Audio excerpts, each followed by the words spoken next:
And now after doing my daily errands, this has been uploaded. Hell yes. Finally, more Jingliu. Now's the time where her stuff starts coming out.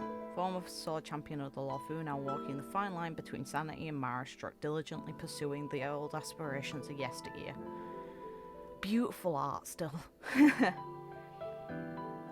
The blindfold renders me sightless, but it doesn't mean my insight is limited. You have many questions in your heart, hidden between shifts in tone and intakes of breath. Curiosity is like a blade, you might as well ask them. Hell yeah. I've heard tales of the High Cloud Quintet. I too have listened to a few of the recountings when passing by Star Watcher Avenue. Unfortunately, I do not recognise any of the characters in the tale. Mr. Zinyan's remarks. I feel offended. My legend of the High Cloud Quintet were all written based on first-hand accounts obtained by personally visiting the involved parties. They're as real as they get. So it shows that her memory is waning. Where is your sword? Long ago I laid down the 3 feet of mortal iron I once held. When your swordsmanship reaches a certain level, you will understand. Tangible weapons are nothing but constraints preventing your inner wants from being fully expressed. For a blacksmith forging weapons, those words might seem like travesty. Bailu's remark. Just what kind of sword is this? It's just an icicle. Don't your hands get cold holding that? Probably. Probably not though, at the same time. Wouldn't she just get used to it? Though she'd... realistically, someone would get frostbite. It said you taught General Jingyuan his swordsmanship. Hell yeah. Correct. There are still those who are of the option that Jingyuan is a master of tactics, but not the martial arts. I once thought the same. However, when I first taught him, he asked me a question. Why, of all the myriad of weapons, why the sword? I asked the same of my master, hence I considered it an opportunity and taught him the way of the sword. He has done well in this journey, much better than me, his failure of a master. Oh, the better you do, the more others expect of you, and the heavier the burdens you carry. Of course, he no longer needs me to worry about these things. Yang Jing's remark, the general must really cherish his past as a student. Even though he taught me swordsmanship, he seldom displays the art himself. Aww. Where will you go next? I promised an old friend to cut through the heart of a star, but mortal swords are merely the size of a needle when placed next to the heavens. Till I locate a sword that can cut down a star, I will continue my journey. March 7th's remark. Till the end, she still never answered what comes from... where she comes from or where she will go. It's a little sad. Yeah, actually that is kind of tragic. Though will she expect to even be able to have anything beyond this aim? Because she's already slipping into Mara unless a cure is found, which Bailu is digging into. It seems concerning because it seems like there's a chance we might actually lose her. Whoa! Oh my god, there's an animation of her actually slipping in. That's... oh, poor girl. And the blindfold disappears too. Oh, that's rough. Oh. Look at it. Just look at it. It's beautiful. Ability showcase. Also beautiful. Yeah, she really does go psycho. Okay. That's a... I was gonna say that's a mood. I don't know about that, but... Jesus. And that's all. That's all she wrote. I love that. Oh, I can't wait. I've got as much saved as I realistically can based on guesses. I normally stockpile all of the materials you can get from assignments anyway, so those were prepared long in advance. But when it comes to her actual elite boss mats, I made the guess, considering there's already an ice enemy on the Lawfu, that it would be their mats. If not, then it will be a new bosses and I'll just convert them all. I've pre-farmed all the destruction mats. I've got all of the credits I need. The thing that I'm lacking is in the level up experience mats and the lightcone experience mats, both of them need more in order to guarantee it, but BP will also give some, so it's fine. And then my main concern is, because I can guarantee her, if she doesn't come home on 50/50 or quick after it, then I don't have a guarantee on the lightcone, which will result to me either getting very lucky, or if I don't, I'd probably spend money to guarantee it. But I don't enjoy spending money on gacha games too often, but I really wanted to sort this girl. It is partially my own fault for deciding that I wanted a certain Dan Heng instead, but it is what it is. He was definitely worth it. I wanted to get him as well, but I was like, oh, Jingliu might come soon, and then I kind of decided I'd get him anyway, because I knew I'd have enough to guarantee the character, maybe not the lightcone. But I ended up going for his lightcone as well, which at least that banner's more friendly. But I have enough to get her guarantee and then get definitely at least one lightcone from the lightcone banner. And we can hope that, because the odds are 75 to 25, that I will get it. We'll see. So that is... I'm very close anyway. So, best of luck to the rest of you on your pulls, and have a good night, morning, day, whatever time it is, wherever you guys are, and take care. This will probably, knowing me, be uploaded tomorrow, only because I am potentially going to be quite busy today. Wonderful. Just noticed something. It's like I didn't aim on restarting this recording, but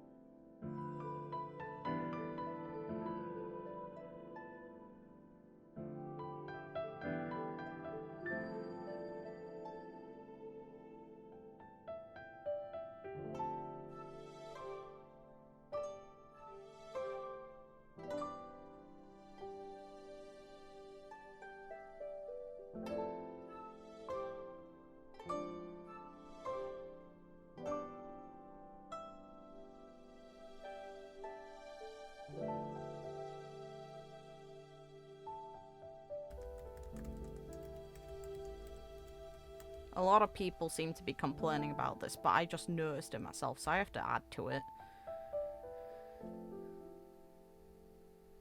It's like here, they were like glowing red and now they're almost dazed and muted in colour instead. It's the complete opposite effect. Hopefully, that's something that can be changed back, because I think the glowing red is a better embellishment of what the Mara's doing to her rather than not. Since her eyes are kind of naturally red anyway. It's just honing in on the colour.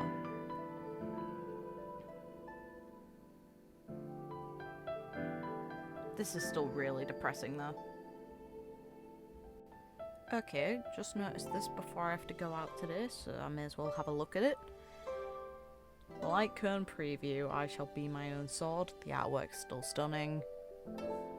Can't really comment on anything else. The moonlight, the flowers, she just looks serene. With Evening Jade. Increases the wearer's crit damage by 20%, nice. When an ally gets attacked or loses HP, the wearer gains 1 stack of Eclipse up to 3 stacks. Okay, so works in synergy with both her and Blade, because Blade's aiming to get hit and will drain his own HP, and she drains everyone's. Oh no, when an ally. So yeah, no, it works in synergy with Blade, but he shouldn't have this on. He should be in the team, so when he drains, she'd gain. Up to 3 stacks. Each stack of Eclipse increases the damage of the wearer's next attack by 14%. Ooh, that's beautiful. That could work on most DPS in this game that are aiming not to get hit. So it can work on any destruction character right now in the game other than probably Clara and maybe Blade himself. Because those two are aiming for... Well, actually, it'd work with Blade too. It's Clara mainly, it wouldn't. because the aim with her is unless she uses her ultimate, she's not up for dealing follow-up damage based on swings not hitting her. So when it reaches 3, you ignore 12% of their defense too. That is absolutely nuts. I love that. I love that for me. So that is probably one of the best light cones in the game for DPS. I don't kind of know if... Like, Dan Hung's is really good, but it's more specific to him. Meanwhile, this is actually quite open.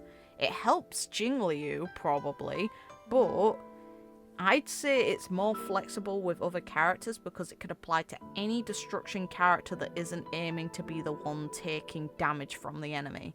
So you're fine with not having enmity, with not having enemies specifically aiming for that character. So long as they hit a character, it works. And then in the case of Jingliu, she'll proc it so it applies 3 times every single time that she's in her, what's the mode? When she's in a Mara state. I forget the name of the actual mode. So she'll automatically trigger it to 3 for herself. Meanwhile, Blade will increase triggers for other characters. So if you team them up with Blade and have another damage dealer with this equipped, they're gonna do better. They'll at least get 1 stack. So yeah, no, that's really flexible. The uptime's questionable for other characters, but for Jingliu, its uptime is pretty much guaranteed, which is crazy good. So she's getting an increase of 14, 24, 30, 28, 42% each turn during that life drain moment, and then also making the enemy have 12% of their defense ignored. I love that. That's awesome. That's really good. And then the 20% crit damage is even funnier. That's mint. I love that. For me. So yeah, no, Jingliu's looking to be an incredible hyper carry, but the question is, compared between her and Dan Hung, which one deals more damage? No idea. I'd have to test for that. And in my case, I don't have the most optimum setup for that test, because I still need better gear for Jingliu. So we'll see how well it turns out. Also, the materials line up with my belief. I thought that it'd be these little trees because, you know, they're the things that grow on the Mara Struck. So I thought that would make the most sense for Jingliu as ascension material. At least it's on her light cone. We'll see if it's on her. And then I'd say this is okay. I wish it was the resolution one instead that has Luca on it. This is meh, and this is meh. This is incredibly meh, if anything, because I don't know any character that really uses this. Meanwhile, this, a lot of people who started the game on day 1 got this for free. Not to say it's bad at all, just I don't actually use it on any of my active characters anymore because I've gotten better stuff better stuff since. So we'll see how handy this is to people. But Eyes of the Prey is a good option for Pela, which is someone who I'm aiming to use with Jingliu, and who is pretty damn good in Memory of Chaos. So it's an option. I wish it was resolution, but it's not. But that just is what it is. And because I couldn't see this before, now I can actually see what Jingliu does, which makes me very, very happy. Very happy. Former sword champion of the Luofu, and the reason behind the Cloudlight Knight's mythical reputation of Yeah, that's not happening yet. I'm too tired for trying to pronounce that. Now her name has been wiped from the records, and she is a traitor of the Xianzhou, walking on the fine line between sanity and Mara Struck. Yeah. I've already surpassed my limits and may soon succumb to the influence of Mara, but given the choice between staring into the abyss with a troubled mind and marching forward blindfolded, I chose the latter. Neat. Flora ethereal sword. Techniques relying solely on the physical form are but second-rate disciplines. Similarly, swords forged with mortal steel don't serve me well. I've stolen a sliver of moonlight that can shine over the earthly world, a sword I control with ease. Very nice. Annoyance is the sword in my hand, not but a needle compared with the heavenly bodies. How could I use it to cut open a star? I'd assume that desire must originate from what happened to her original ship. We know the Changchang was destroyed by a living planet. Rahu, I believe is the name of it. DPS character that enhances her own attack by entering a special state. In battle, she utilizes the special state to strengthen herself and have her actions advanced, hell yeah, and use powerful abilities. Okay. Death Realm. Effect res. Huh. It's interesting because the symbol would make me think that it'd be like attack up, strength related. But fair enough. So she's less likely to be impacted by status affliction during that state, which is good because it helps her avoid one of the main issues characters like Jingliu have where if they're impacted by status effects, then they basically lose DPS from it. Which applies to everyone, but it's really bad on characters like him, because it impacts the Lightning Lord too. After Transcendent Flash, the next action will be advance forward. Okay. And while in Spectral Transmission state, the ultimate damage increases. Okay. By how much? It's not incredibly specific, which hurts. Hey, I was right about mats. I love that. That makes me very happy. Cause yeah, that's the ice one I was talking about last time. The only ice mat that exists on the Lorfu. The other one's within Belobog. And then this one just made the most sense because it comes from quote-unquote abominations. Then of course, this is the new mat that relates to an abundance boss. And well, technically destruction, but the character seems to apply more, so they're using the body of abundance based on it coming from the ambrosial lava. And then Shattered Blade, that one just had to be the case because it's the destruction mat. Shrine of Truth. After using the technique, create a dimension around Jingliu that lasts for a duration that inflicts freeze on all enemies. Beautiful. Guaranteed freeze. Nice. After entering combat with enemies, Jingliu immediately regenerates energy and gets a number of... I'm not gonna pronounce it. Not right now. I know it's pronunciation, but my brain is just frying. I am tired. With a chance of freezing enemy targets for a number of turns, while frozen enemy targets cannot take action, yeah. And receive additional ice damage. Hell yeah. Only one dimension created by your team can exist at a time. Okay. Oh! It removes her blindfold. Hey! That's neat as hell. Okay. Yeah, love that. Love that for her. And it's quite a range too. That's not a small box. You can see the circle radius around us. So yeah, you can just stop enemies from charging you and just walk past locations. Love that. It's actually unintentionally quite a good utility skill as well for on the map. Because you could just outright avoid conflict. So long as the enemy isn't rushing at you before you can trigger it, you're realistically going to freeze them before they can get you. So you're basically guaranteed advantage strikes. Basic attack, enhanced skill, which beautiful animation.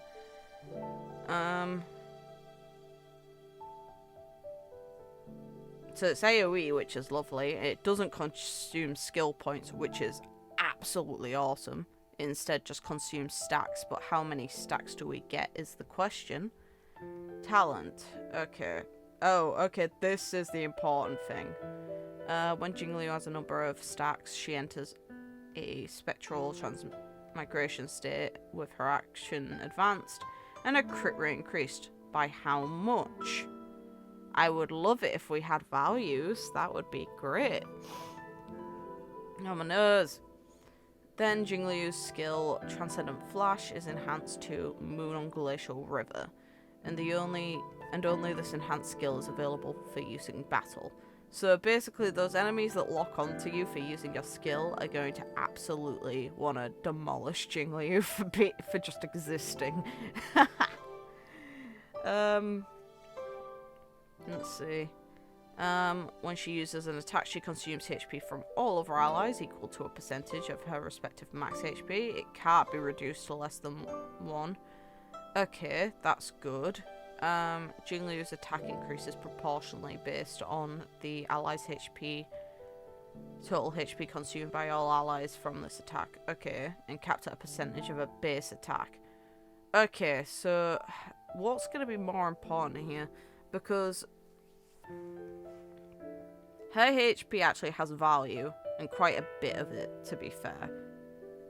It impacts how much your entire team is drained for, and it impacts the damage that her attack can be raised by, but you also need attack in the first place to also impact that rate too. Balancing her is going to be a bit annoying, because we don't know how much her crit rate increases by, so we're still completely unaware of exactly how much crit she actually needs. Because if it increases by not that much, then a crit rate body is going to be better for her.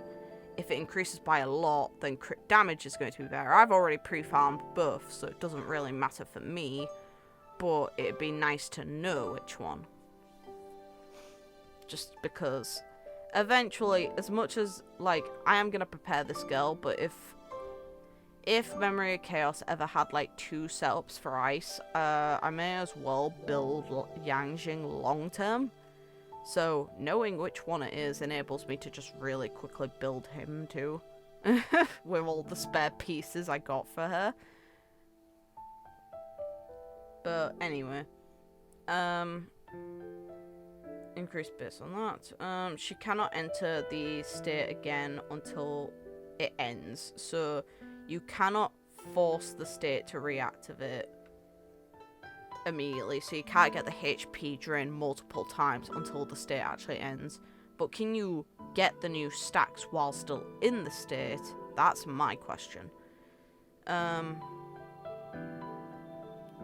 So you get 3 stacks. Okay, so we've got confirmation on the stack amount, which is good. So it goes from 3 to 0, so you get 3 attacks where the damage is enhanced. So the aim is going to be to, if you're able to maintain this state, then you're going to want to keep getting stacks somehow.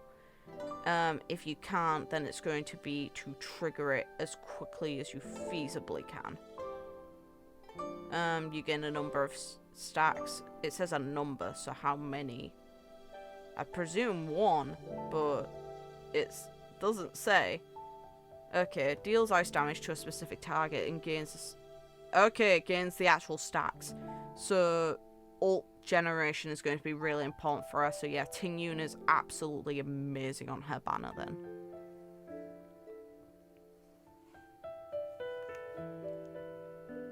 And I love the animation. Also, they fixed the eyes, which is good, because, yeah, that's a thing that concerned everyone. Oh, no more. Okay. So, we're looking at a character that requires a healer on team, which is fair enough, because not only are you taking hits from the opponent, you're also taking hits from this woman to boost up her own damage. She is definitely hyper carry. Funnily, as much as Blade is traumatized by her, Blade can work really well with her, which is incredibly funny for everyone involved. And the people who have Blade, you have fun with doing that. In my case, I'm going to be focusing on making her as, like, honed in on as possible. So my idea of what would be a team comp for this girl is either you would go... Obviously Jingliu, so we're talking about the extra members of the team. Paler, then for me it's either going to be an option of Silver Wolf or Ting Yun, depending on if the team already has, like, full ice weakness. Because if you have some enemies that don't have the ice weakness applied, then I would say Silver Wolf. If you do, then I'd say Tingyun for increasing energy generation. And then Lynx. And the reason I say Lynx instead of better healers, like stronger healers in this game, like for example, Bailu and Lochai, is not just because I don't have them, because I will be getting Bailu soon. It's a matter of use with Silver Wolf's ability to hone in on an elemental weakness to give your enemy, because you're reducing the odds of it being something else. Because the way Silver Wolf's skill works is it's based on the amount of elements you have on your team, divide that 100 by that, because it doesn't ratio based on the amount of characters of a specific element, it's just based on the amount of elements present that can be applied to a weakness if an enemy doesn't already have that weakness. So, for example, it's partially why using her with Kafka, her normal attack and the bugs that you give enemies, to me, are more useful than the weakness application if enemies are already weak to lightning, because it's doing more for Kafka, because I don't really... Like, you're guaranteed to get effects that neutralize the defense because you have more elements available in your team. Because for Kafka, at minimum, you're running normally 3. Like, for example, my Kafka team consists of herself, Luca, Silver Wolf, and eventually, as a healer, it'll be Bailu. Currently, it is Lynx. So you've got 3 elements there with around 33% of being applied to an enemy. And that for if, you know, they have no weakness to any of them. If they have weakness to at least one of them, then it turns to, I'm pretty sure, a 50-50 chance between the 2 other elements. And that's, if I'm not misunderstanding, I'm pretty sure you can't apply a weakness twice, so it just wouldn't work. And it wouldn't proc the extra part of the text for the ability, which does help on your damage. And I'm so glad that they've made her a really functional hyper carry, because that means that the sets that a lot of us were assuming about works. Like, I'm not going to claim I'm the only one assumed this, because I'm obviously not. So Rutland Arena's nuts on this girl, clearly, especially if she increases her own crit rate, because that means that you can hone in on 1, getting her crit rate to that point easier than with other characters, and 2, it means that you can focus on building around crit damage, which means you can make her smack things like a truck for relatively low investment. It's like, the question is, who's going to be better out of her and Danheng? And that takes more specific looking at her, like her traces, we need to know. Because Danheng has traces that are utilized towards imaginary damage, which is good, and crit rate, I believe? I'd have to get my phone. I don't remember traces off the top of my head. I can just check my phone. Screw it. Let's have a look.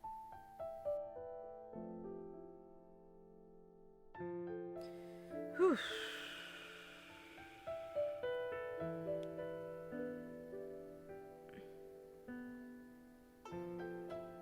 No, I don't want my alarm to go off. I already know I'm awake, trust me. Let's see. It's gonna take a moment for my phone to load the game, but I can just quickly check Danheng's traces. Oh, my nose. But yeah, for her to compete with Danheng on damage output, she would need good stats, base stats. Her lightcone's already fantastic, and I would say one of, if not the best, DPS lightcone for destruction in the game at present. Not to say Danheng's is bad, just this one's way more flexible. Like, you could technically use it on just about any character, so long as there is HP drain going on your team, or someone is taking damage. It's like the only destruction character it doesn't really work for directly is Clara, because she's aiming to take the hits. But other than that, that lightcone's absolutely insane.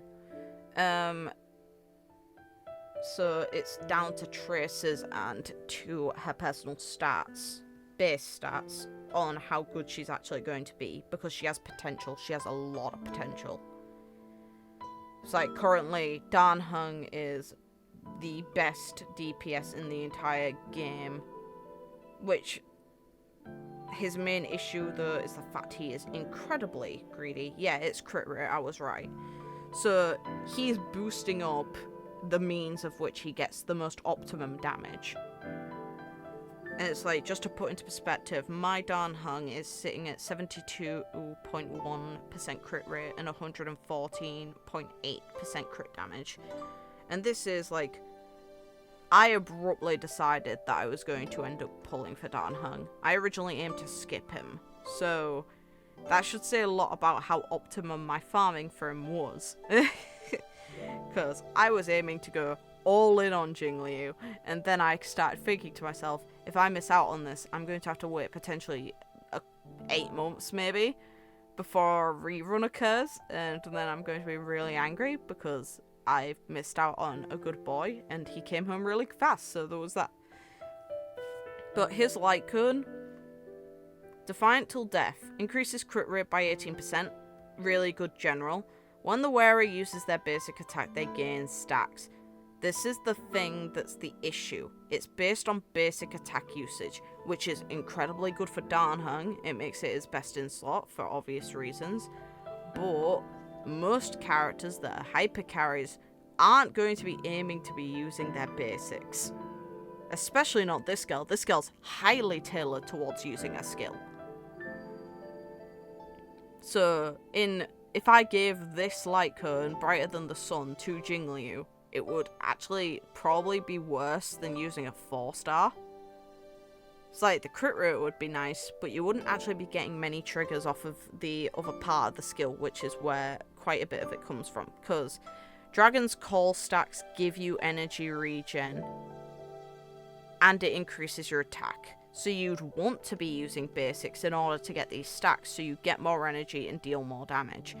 Meanwhile, you're losing damage according to Jingliu's actual, functionality by using her basic attack. It is the last thing you want to be using for her. It's to me, I imagine her order of progression, the stuff that you would want to max out trace-wise first would probably be her talent and her skill. Because this is where her damage is coming from, and it's where the stacks are coming from, and it's the thing you're going to be forced to use when this procs. So this would come probably first, this second, and then ultimate third. And then obviously basic attack last. As a worst case scenario if you're forced to use it. But the thing is, she seems so skill point friendly, it's not even funny, which is really great compared to Dan Heng, who is incredibly greedy with skill points. This girl instead might end up being, I imagine that they're going to have to compensate for how good this is by making this more expensive. And if they do that, then energy gain is going to be a bitch.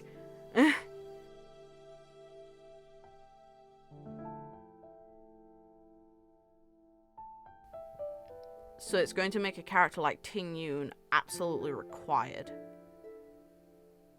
We'll see what they do with it, because obviously they've not given us values here, which does hurt, because I'd like them. I'd like them a lot. So, which character will you guys want to pull on based on what we know about the characters? Well, I have a rough outline for you guys. One, some of it depends on what characters you already have. So Jingliu, hyper carry, so if you don't have a hyper carry already, you'll want her. If you have maybe Blade, because as I said, her drain effect is really good. She works incredibly well with him. They'll trigger each other. And I'd say if you've got Ting Yun already, Though to be fair, you've got high odds of getting her on Jingliu's banner compared to other stuff. If you didn't get Dan Hung, I would say that she's potentially got the chance to be as good as him, but for ice. She can fit into a lot of teams. She's pretty flexible. So if you've got a good healer, then that's going to synergize well with this girl. So if you don't have a hyper carry already, she might be good for you. No, we'll learn more about Topaz and Numby, but Seele, she is only better for pulling than Jingliu when it comes to the active banner up if you already have Silver Wolf and Fushuan, because then you can make Mono Quantum.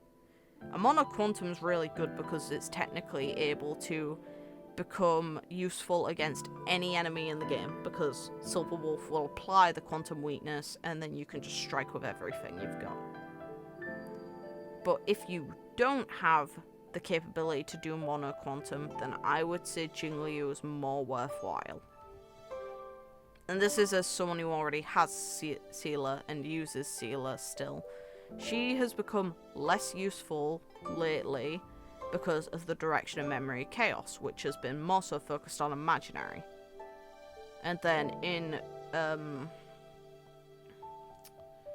Swarm Disaster, Dan Hung is so good there. It's just not worth running the Quantum weakness for it, because you have the option between Quantum and Imaginary for the most optimal runs, because both of them are guaranteed weaknesses on all of the Swarm enemies, which is, of course, the final boss you're going to be facing has both of those weaknesses, so it makes your run a lot easier, because you're guaranteed to have a better shot against the bosses and against any of the Swarm ones, which is good for you as well.